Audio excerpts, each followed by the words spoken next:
Not a lot of prospects, but a good pitching day nonetheless. Austin Hendrick, 2 for 4, stole a base. Good day for Austin Hendrick.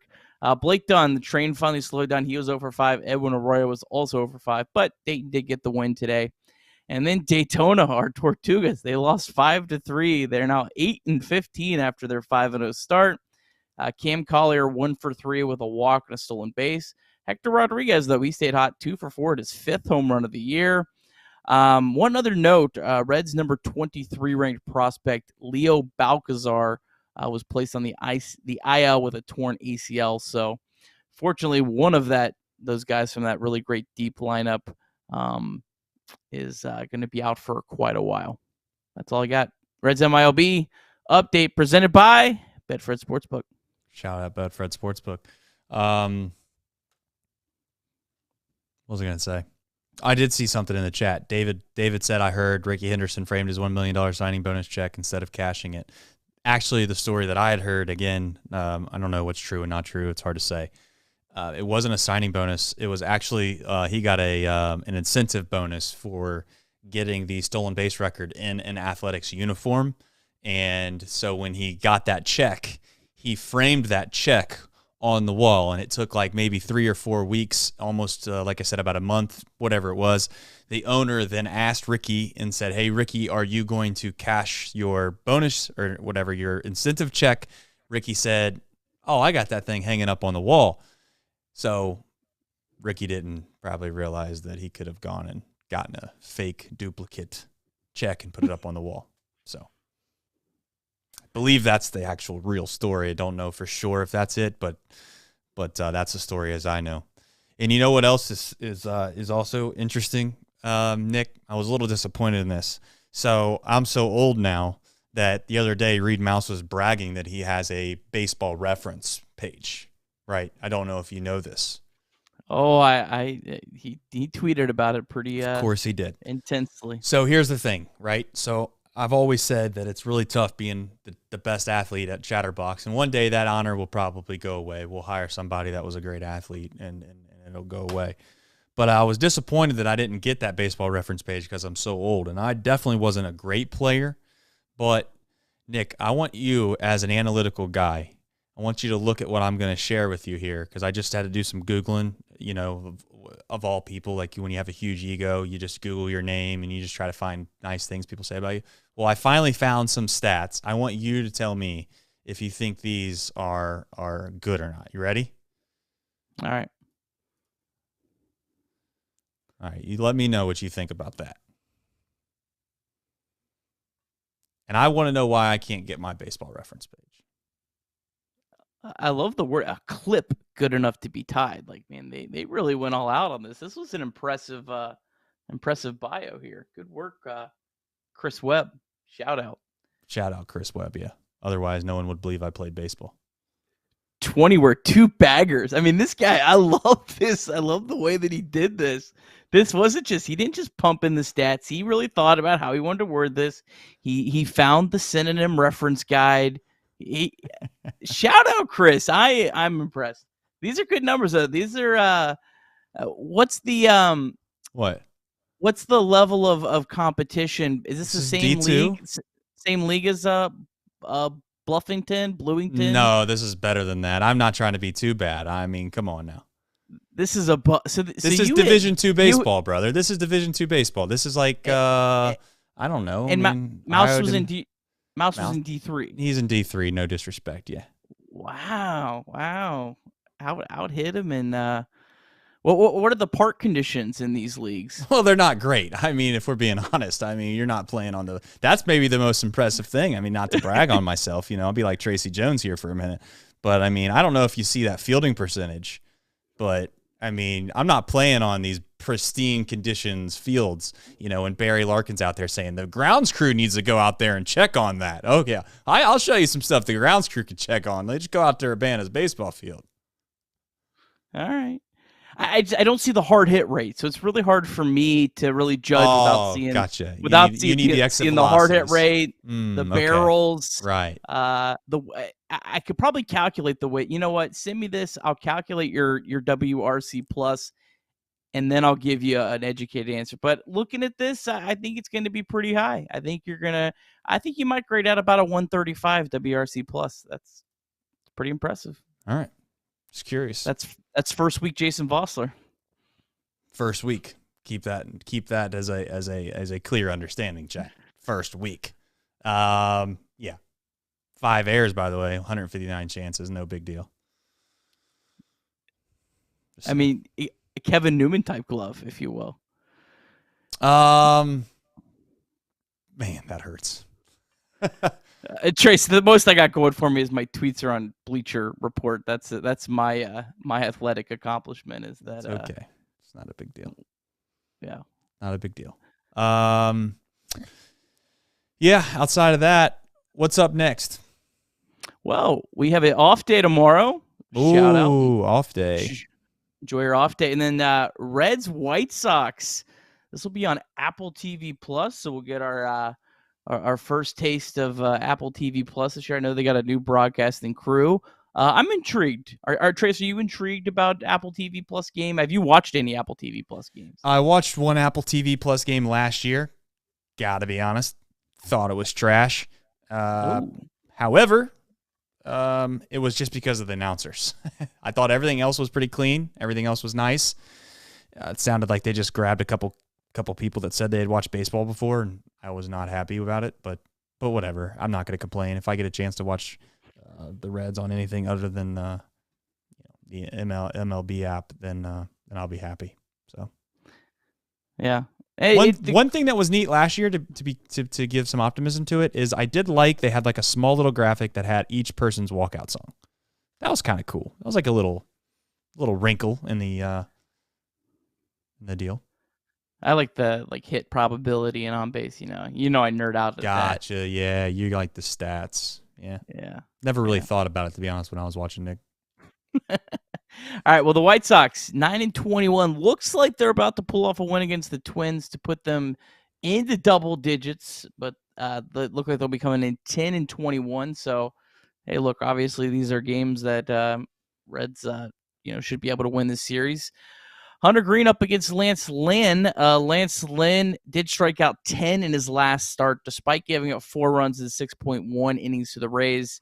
If you're watching, 0-4, 7.16 ERA. Len has a career 3.16 ERA against the Reds in 18 starts, but he hasn't faced the Reds since 2018, so it's been a while. Hopefully the Reds can give him a warm welcome back to GABP. And then Hunter Green, he's been awesome. Last 3 starts, 14 innings pitched, only allowed 1 run, 5 walks, and 17 strikeouts. So hopefully Hunter Green can keep it rolling. Excited to see him on Friday night, and he's a cool pitcher to have on a national TV game for sure.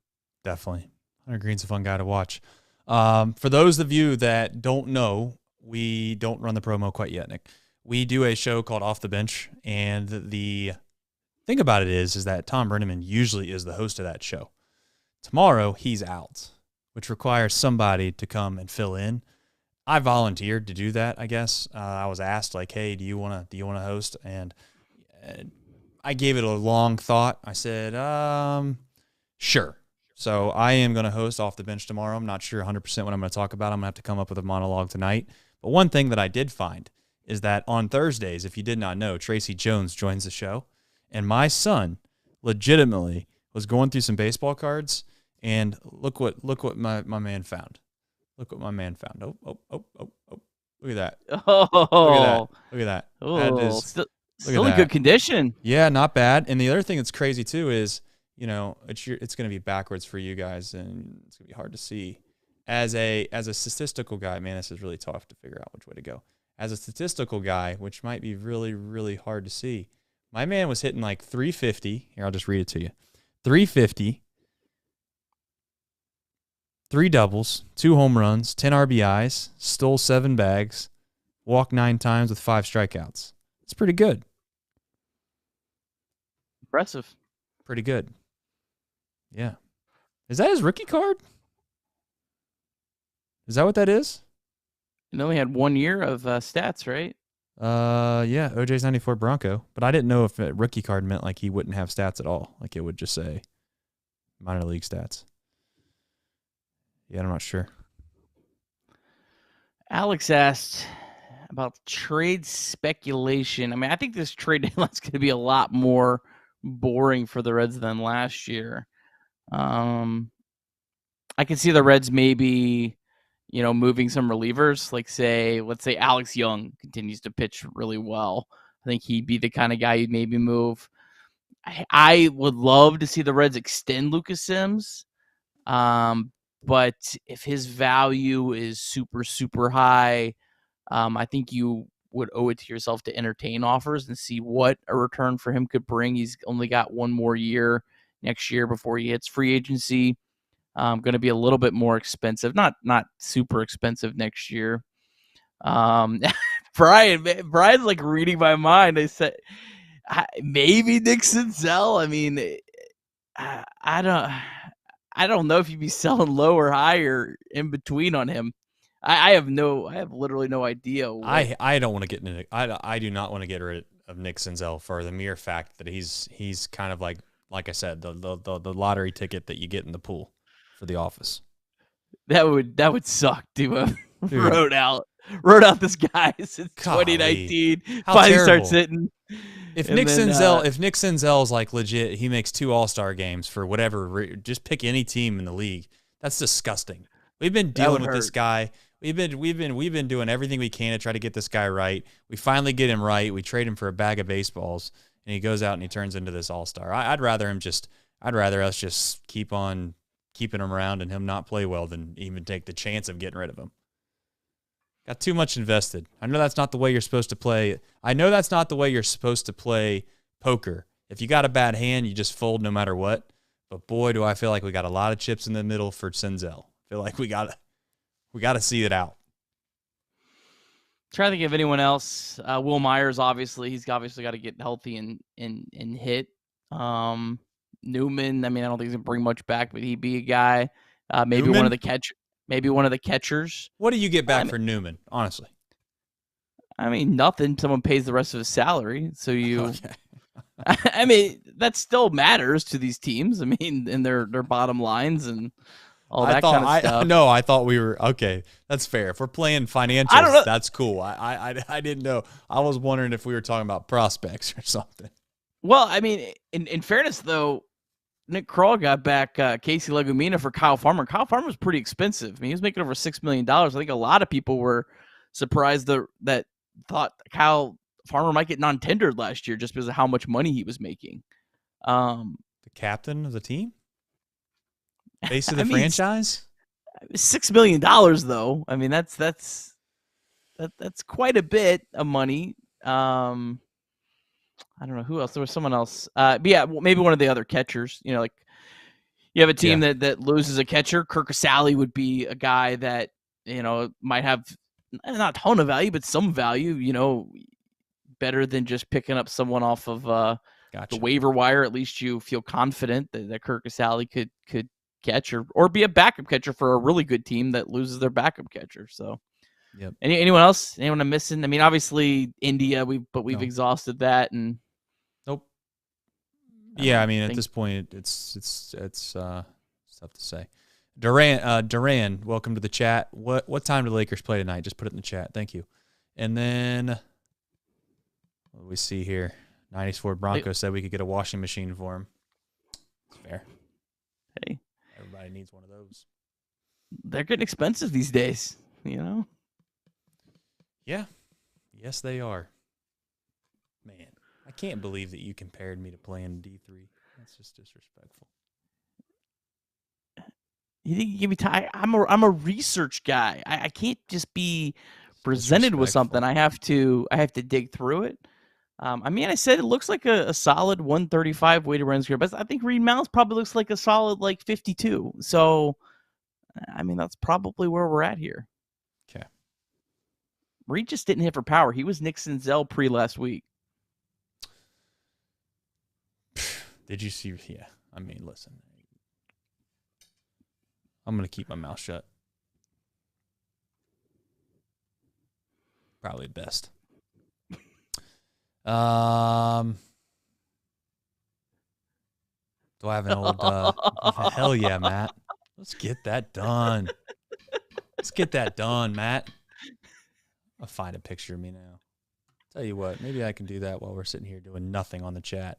What time did that kid tell me? What time the Lakers were playing? Did They don't play tonight. There's only one Turbo game. just came in the chat, said something, and got out? All right, Turbo. I see. You know, I spent all this time on the bottom line. We got the Betfred Sportsbook odd for the Lakers tomorrow. It's on the bottom line. Just no, it's wait. not. You're kidding me. Oh, did I not? I didn't. You know what? I didn't copy and paste enough. I actually did it. That's impressive that you even had that on there. Yeah, I usually put like 2 games on there. I didn't put it on there, but you know what? I'm gonna do it right now for the people at home, just so you can see it. What's it called? The program? Not the program. It's not opening.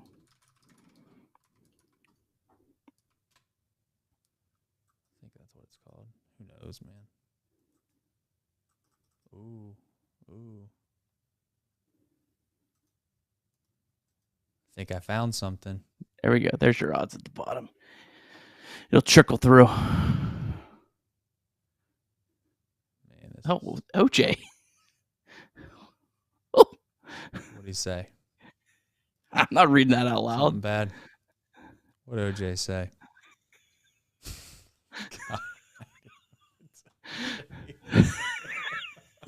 I'm not reading that out. I do not need that one clipped out. Oh man, that's ridiculous, OJ. Come on, man. That's media guide. Thank you, Matt. I got to find that. I'm gonna try to find the media guide. Let's just all sit here and talk about nothing forever. Why not? Who's the best baseball team that is playing Major League Baseball outside the Rays right now? Not just stats, just like who do you think the best team is? I don't know, man. Honestly, since doing these shows every night and follow the Reds, You don't really pay teams. I don't really pay attention to anyone else. I just know the Cardinals suck. Uh-oh. Probably the Braves. I mean, I the found Braves. something. I mean, the Pirates, I guess. I think that's a little fluky. I got something for the chat. Here we go. You guys want to make fun of me? You can make fun of me. I got a couple things for the chat. We got a lot of OGs in here. I'm going to show you guys something. I got something for you. This is something I used to be embarrassed about. And the fact that there's but we have 25 OGs watching right now, I feel comfortable doing this. Hold on. You got any filler, Nick, or you just want me to pound through this? No, I can do it. I can pound through it. I can pound through it. I'll pound through it. All right, you got it. You want me to pound through it? No problem. All right, here we go. Oh, dismiss. All right, here we go. Let's see here. Beautiful. Ready? I'm ready. Let's go. Check this out. First and second. This is on my coach's YouTube channel. Old school. This one hit out towards center. This one might drop. Oh, what a catch! The shortstop made an incredible diving catch. Throw to that to first. Double play. You have to be kidding me. That was the catch of the year so far. Holy Toledo, what a play. My goodness. Trace Fowler goes back, looking back at the sun, sprawls out, make a diving play. He grabbed it in his glove. Then he had the presence of mind to get up and throw out the base runner. Here it is. That's just an incredible play. Look at this. Absolutely phenomenal play. He makes a great diving catch, and Brian Schaefer's in no man's land. That's almost impossible as a runner because he cannot take a chance of being thrown out at second. If it falls, shortstop made an impossible play, and then he's doubled up. That's just great baseball. He threw a perfect throw back to first base. YouTube. I don't know what to tell you, chat. I don't know what to tell you. Don't know what to tell you. You came up fired. You look so angry. Like you took every bit of frustration out on that ball, throwing it back to first after making that catch of the year. You were playing pissed off, weren't you? No, I don't think I was. That's just my mannerisms, and that's just the way I looked. I'll tell you what. I actually was upset at the end when you see me like do the whole. Where's my camera at? like that. I did that at the end. It was because like everyone was just standing around too long waiting. I don't know what we were waiting on. It was just like I was like, let's play. I mean, I know it was cool. The crazy thing about that is that the third baseman made 2 errors in a row right after that. So we held on to barely win. Yeah. It's bad news bears over there at third base. But that's here nor there. I found something else. The catch of the year. Let's see here. I got to find this is That was a good hilarious that I broadcaster. can do this. Yeah, that was BCSN way back in the day too. Though. Shout out to those guys. That was actually really cool that our game was even broadcasted back then, to be honest. Got a score bug? Whole thing? Yeah, we did. This is for Matt asking for a picture. Here you go. Ready for this one? Let's see what I can do. It's too small to really see, but you know, there's your jersey. There's me looking like I was real tough. So angry. Yeah, that's the way. That was the cool thing to do back then. Let's flip through it here. Let's see here. There you go. See, I smiled. Come on now. Smiled. Yeah, there you go. All right. Happy day. It was I did smile in all of my pictures. I used to always think it was stupid to do the thing. Let's see here. Oh no. Gotta go this way. Kurt Lancaster. That's a great baseball name. Kurt Lancaster, yeah. Wasn't very good. Wow. Just keeping it Hope real. you're not watching Kurt. Dang, I'm struggling. I need Casey McAllister to come help me. What am I doing here? Casey be so disgusted at this media guide. What am I doing? I need to reset all these. What am I doing? What am I doing? Boy. Oh no. No show on Friday. We no. broke it. Oh no. I'm trying, guys. Hold on. There we go. Okay. Now we're talking. There we go. Look at that. You got some more stats for you. Big time hitter when I was a freshman, junior. But nonetheless, there you go. Hit by a lot of pitches. Hey, brother. Who Shinsu chewing you? Yeah. Jonathan India, baby. Yeah. Jonathan India. Look at that. Maybe I can hit by 12 pitches and 367 at bats. Jeez. Is that a lot? I mean, I think so. Feels like a lot. Yeah. I used to talk a lot when I played. A little too much, you know what I'm saying? A little too much. A little too much. I used to yeah. I thought that was fun, you know? I thought that was fun. Yeah. I did tell there was one pitcher one time. It's probably the funniest thing I've ever done. I'll tell you one last fun story of the glory days. There was one pitcher that, you know, you run into guys that just think they're really good. Like they genuinely like think they're the shit. We're playing at Division II level, which isn't low. It's not bad. Like, you know, it really genuinely isn't that bad. Guys, if you're wondering, decent pitchers, Division II, you know, they're upper 80s, low 90s. There's a reason they're pitching at Division II, a la why I got hit a bunch maybe, and or they struggle with you know, only locating 2 pitches instead of 3 or, you know, whatever. A lot of Ricky Karchers. Possibly, yeah. But there was one time where this guy was just like, you know, acting like a Bauer type kid out there, and he struck. I think he struck somebody out. I was on first base, and he was walking in. And I was jogging in. And I actually didn't jog in. I gave my helmet and my stuff to my first base coach, and I was walking in my position. And, you know, he's kind of strutting. And I looked over at him. I said, listen, man, close your ears. This is a kid's show, but close your ears on this one. I said, listen, man, you still fucking suck. You're pitching at Urbana University on a fucking Tuesday, man. And I still remember that to this day. He looked at me like I was like, he had nothing for me, had nothing to say to me. But I was so pissed off in that moment because, you know, they were probably winning, and he thought he was great. Nothing irritated me more than guys that thought they were better than they truly were. That's here nor there. Anyone you play against make it to the show or get close? There, you know what's crazy is there probably was. I've just not paid attention. I know, actually, yeah. I played against Derek Dietrich. I played against him. Yeah. The legend. actually beat Derek Dietrich. Trying to think what else.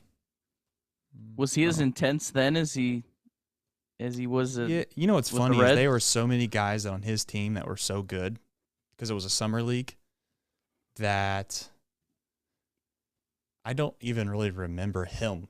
You know, like it was like, oh, he's going to Kentucky. This guy's going to Georgia Tech. This guy's going to South Carolina. And there's a little old Hamilton team that we actually beat them. But we were really good too. Like we had some good arms. We had a couple Division I arms. Kid that went to UC. He was not juicing then. No, I don't believe he was. There's so many good players, man. It's unbelievable. I mean, it really is. It genuinely, you'd be shocked. You'd be shocked how good.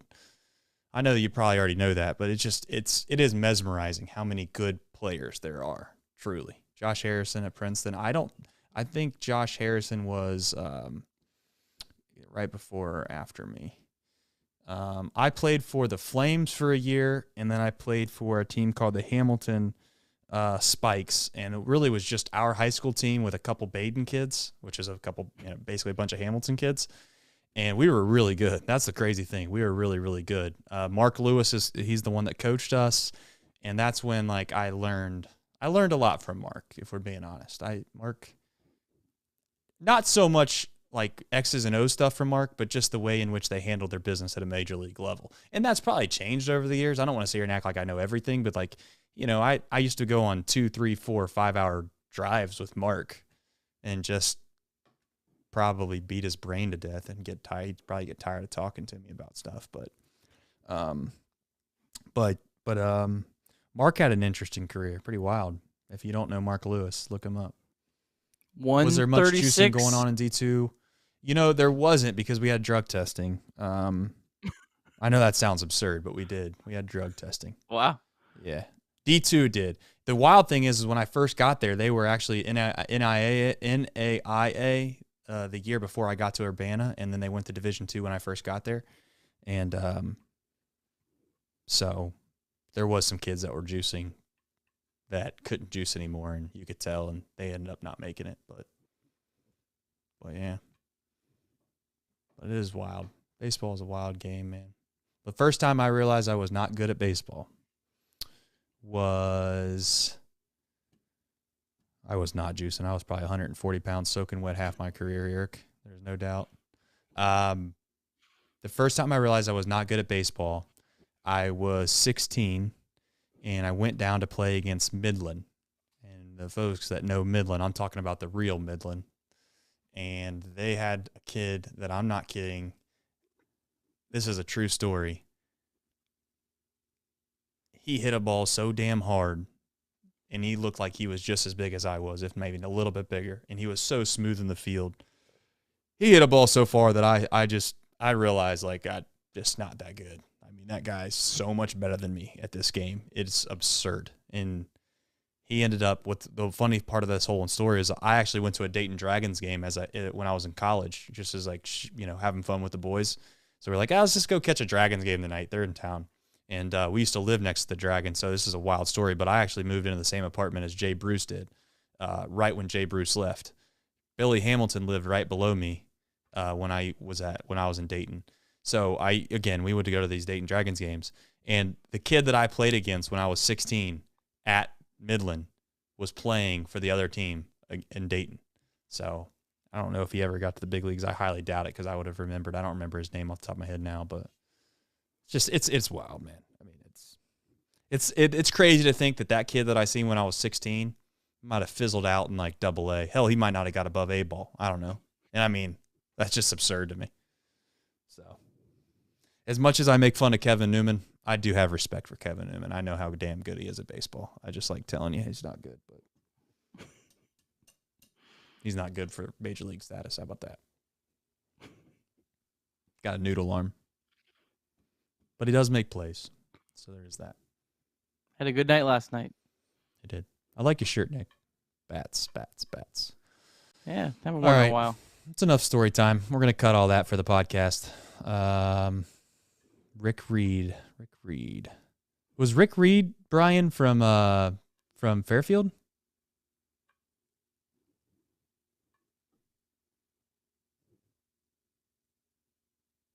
Yeah, Shawnee State, right.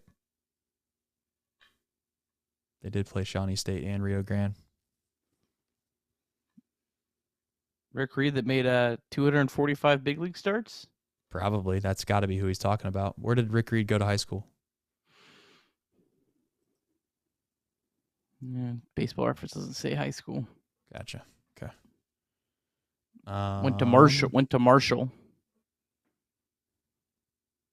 Benintendi was younger than me.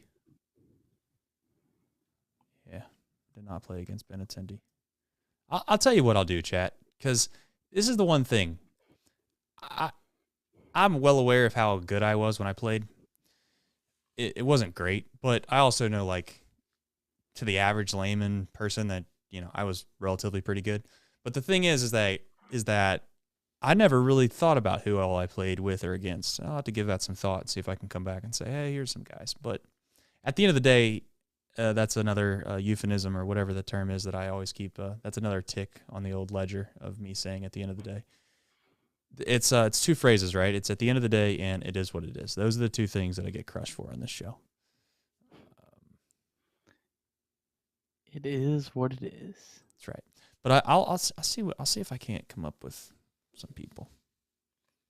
I played in the. I'll tell you where I played against some big leaguers at for sure. Probably was a couple summers of summer baseball, and then I also played for the Southern Ohio Copperheads. I think here's actually a hilarious thing. I love my wife, and that's why I don't know this.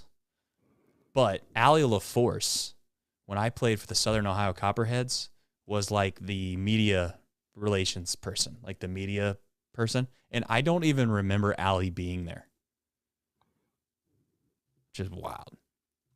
So Allie LaForce was there as like I had to have talked to her. Like but I don't know. You remember that show that she did with Doug Gottlieb that was like at midnight, CBS Sports Network? No, I didn't know she They even did that. it. They did this show. It was like it came on at midnight. It was like they were trying to make it like more like a late night It wasn't talk Katie show Nolan, host. was it? No, it was Allie LaForce and Okay. Doug Gottlieb, but it was actually really good. It just didn't, I guess, people don't tune in at midnight to watch sports stuff. But it was one of my favorite sports shows that I've watched. It was very entertaining. It was different than everything else. If they put out a line right now on Betfred Sportsbook, Alex, on the odds of Matt McLain coming up on Friday and exactly Friday, I think it'd be plus 350. Yeah, at least, yeah. Not likely. I mean, it's possible. It's possible. I don't. What would you put the odds on? Who comes up first, CES or McLain? I mean, just McLain, just because he's been playing all year. I think Encarnacion Strange just as deserving, but it also might be a hard sell to McLain. If you're thinking about these guys, could you imagine like Matt McLain's like, what the hell do you want me to do? Like, I've been up here crushing it. I stayed healthy all spring training. This guy comes back for 5 games. Ship him up. Yeah, that's a fair point. That would be a tough sell. Right. Yeah, McLean's going to start boycotting down there. He's just like, I'm not playing. You guys are going to have to find another shortstop or third baseman down here for Louisville for the next couple games. When one of the kids will come up. I would love to see one of the kids come up for this homestand. Be fantastic. Don't know if it's going to happen. We're close. We're close, though. Barring injury, we're going to see Andrew Abbott, we're going to see Matt McLain, and we're going to see Christian Encarnacion Strand, I would say before June. I think we're that close. Maybe mid-June at the latest. Again, barring injury. Right. Like these guys, it's going to be soon. I know we want it tomorrow. I can't wait. It's going to be exciting. It's going to give us something fresh to talk about, good or bad. If they're good or if they stink, we have something interesting to talk about. But these guys are going to be up soon. So we're just riding the wave. We're riding the wave until we get those guys, and then we're riding that next big wave till our hero, Ellie De La Cruz, comes up. Going to change the culture. Going to change people's minds about the Cincinnati Reds. Get your licks in now. Ellie's coming. I'll tell you what, Nick. I hope nothing more than you being right, because the rest of us are going to be very, very thankful because the Reds are going to be relatively decent. But I do want to tell you before this all goes down that if for whatever reason this doesn't pan out and doesn't go well, it doesn't mean you're a bad person. It doesn't mean that you shouldn't be so down in the dumps that you just can't stand yourself. There's going to be people absolutely crushing you, just so you know. Absolutely crushing you. And I've been wrong about some really bad things, and people forget. So, what was your worst miss? Billy Aquino? Hamilton? Aquino. I rode that Aquino trade hard. I've missed some bad ones. I don't know if Aquino was even all that bad, but he at least had he was at least serviceable for a while. He should have won a Gold Glove last year. Should have won a Gold Glove. I don't know. I'd have to really do some digging. I was pretty off on Scooter Gennett. I thought he would last a little bit longer than he did. We would have had some fun banter on that one. I don't know. I have to think about who my worst miss is. All right, let's play a fun game. You ready? This is the last thing Okay. we're gonna do on this nightly show, and then we're gonna end it with me promoing the podcast, and obviously off the bench tomorrow since I'm on it. I probably need to do a little homework on that too, considering it's 10:00, and I haven't considered one thing I'm gonna say tomorrow. We are gonna make our all-time, and I'm not the best at this, so I'm gonna need help from the chat and also you. We're gonna make our all-time Reds lineup right now of guys that did not play in any postseason game. Okay. Now, who's our catcher? Oh, we're just doing this right now on the cup. Yeah, why not? Never Just really quickly. played in a postseason game. Devin Mesoraco. Okay. I mean, Devin he was an Mesoraco. all-star. Chat, do we have any better catchers? No. Did he play in 2013? Do we have any better catchers than Devin Mesoraco? I mean, Tyler Stevenson played in a Jason postseason LaRue. game. Jason LaRue. Did Devin Mesoraco play in a postseason game? Yep. He got one at-bat in a postseason game. Man, that's tough because Tyler Stevenson played. Corky Miller, I Johnny can't do- Edwards. I can't do Valentine.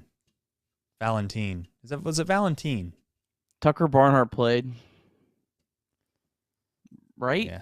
Tucker Barnhart. I mean, they were on the roster. I would all say eras, on the roster. all eras. On The the problem is, roster. yeah, but Brian's asking all eras. I it's hard for me to know all eras. I only know, quite frankly, from 2007 and up. Ryan Hannigan. Yeah, Brian Hannigan was on like 5 Yeah, postseason rosters. Right. Ryan Hannigan's the one that, Ryan Hannigan definitely played. Right? Yeah, he was the starting catcher in 2012. That 97 win team. He was the starting catcher. Yeah, he played. I mean, he's the one that was catching Latos and then had a disgusting face on there when the Yeah, ball got lit. yeah. I mean, I don't feel like it's any Eddie- fun to do like super old guy. Eddie Taubes, he was on 95. He Okay. played in that game. All right. That's catcher's tough. I mean, you almost have to like probably go to like someone from way back. Okay. Catcher's Yeah. tough. Let's go to first base. Jason Fossler. That's what's wild. I didn't Sean meet- Casey. I think Sean Casey had to have played in the 90. Here's the problem. They played in one playoff game. That's the problem. Oh yeah, he did. What that? No, Does that count as a playoff that game was or not? it. Was technically not a playoff game. So Sean Casey technically never played in a playoff game for the Reds. Are we sure about that? It did not count. The game 163. No. I'm saying, are we sure that he didn't play outside of the game 163? No, because the Reds played in. I mean, are we talking? They play for other teams? No, just the Reds. Yeah, it was the Reds. Reds were in the playoffs 95, And then 2010.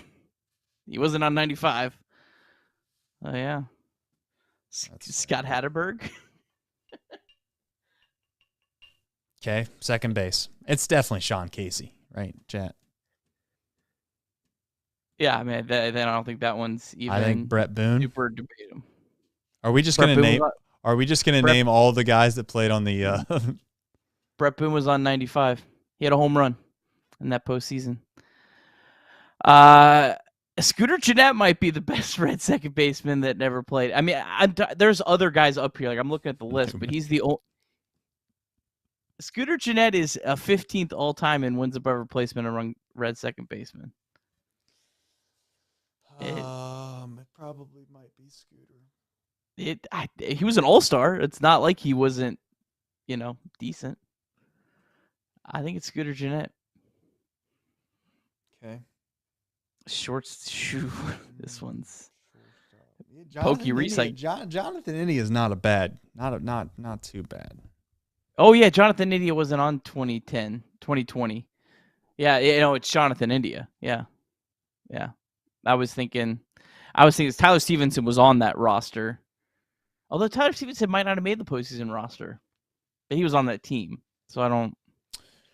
Pokey Reese is your shortstop, or Kyle Farmer. Juan Castro. I think it's Pokey. Maybe Felipe Lopez. Felipe Lopez is a pretty good one. Yeah. Third base is Encarnacion, even though he wasn't very good for us. Is that a thing? Todd Frazier played. Suarez played, but he was one of those young guys. He really didn't play when he was. He started in the 2013 wild card game. He was right, but he was young. Like it wasn't like he. Aaron Boone might be the. Aaron Boone. What about Alex Gonzalez? Eric Straight brings up a point. Alex Gonzalez. He was healthy enough. Willie Green. Who? Are we talking about third base still? Or are we talking about left field? Let's just do outfield instead of left field. I guess we do have to have a left fielder. We'll do outfield. All right. Greg Vaughn.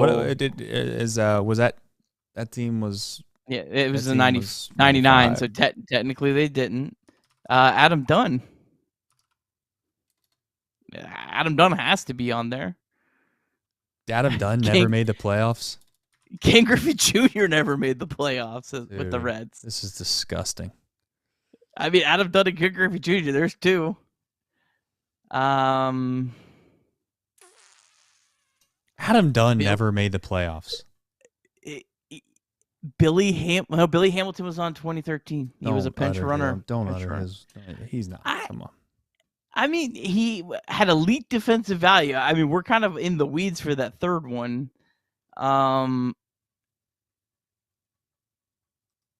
Gus Bell, did he play?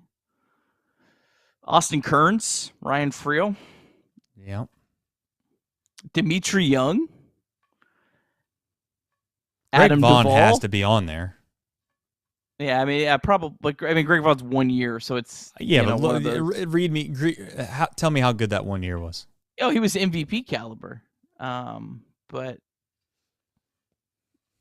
I think Austin Kearns is up there. He had a really good run. Ryan Friel might be up there too. Is Aaron Harang our opening day starter on this team? Give me a second. I gotta change these parameters to 1991 because there's so many dudes I have no idea who they are. Yeah, I think it's Harang. The orangutan. You know who's Tyler Malley was on that team, but he didn't. Did he start in the? He didn't start in the. It's our closer, Danny Graves. Josh Hamilton. Look, that's what I'm talking about, Eric. That's a good one. I mean, 1 year. That's why he wasn't pop. I guess I should say, listen, Yeah, we're putting together a team for 1 year to make a run for the World Series that's never been in the playoffs before. I think Greg Vaughn's on the team. Yeah. No, I'm with you. I think that I got one guy I'm putting in the rotation. I like Eric too, man. Eric is just out here throwing flames. He said Hunter. He said Crispy B2. Yeah, I mean they're up there. Edinson Volquez definitely in my yes, in my rotation. Love that, Chris. That was who I was just thinking. Wade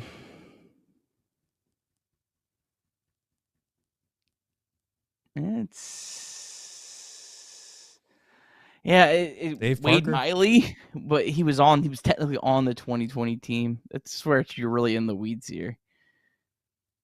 I think though Ashcraft, Lindolo, and Green are right there. All right, relievers. Let's see.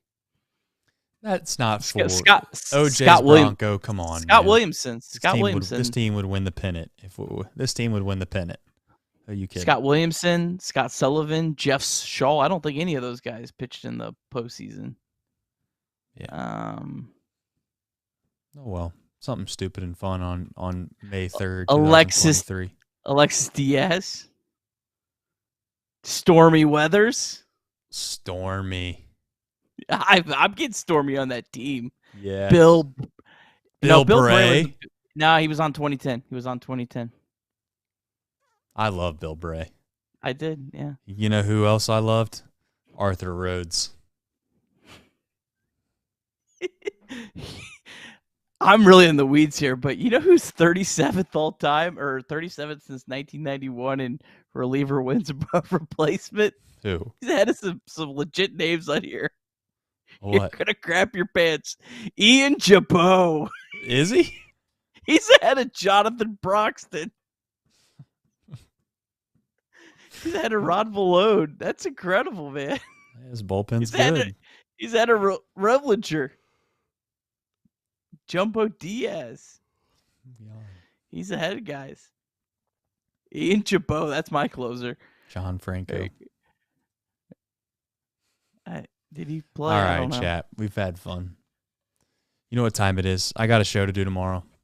Not sure why I signed up for it, but I will bring the heat. Todd Coffee. Love him, Alex. I will bring the heat. Promise you. Tomorrow on Off the Bench. No idea what we're going to talk about, but I'm sure I'm going to go upstairs. We're going to do a little homework. We're going to find out what we're going to talk about. We're going to have some good, fun banter. That is tomorrow, not with Thom Brennaman, with yours truly, from 10 to noon. As I've always said, tonight was a little bit of a late night. We had a situation where this game got out of hand. It was not fun to talk about. Lost 7-1. We know what we are. We know who we are. We're still the Cincinnati Reds. Don't have a fourth or fifth starter, but you'd like to think that we'll figure that out eventually. It's like that car that just got paid off, that you know it's getting ready to break down. That's what it feels like with Luis Cessa at the mound every single time he goes out there. You know it's coming. You're just waiting for it. Is it the first inning? Nope. Maybe it's the second. Not the second? Nope. Maybe it's the third. Maybe it's the fourth. Don't have to worry about the fifth because you know he'll be out of the game by then, especially with David Bell managing. But as always, do me a favor. Go download, rate, and review Chatterbox Reds. We have an off day tomorrow. Enjoy your off day. Enjoy the beautiful green earth that is the USA. Go Reds!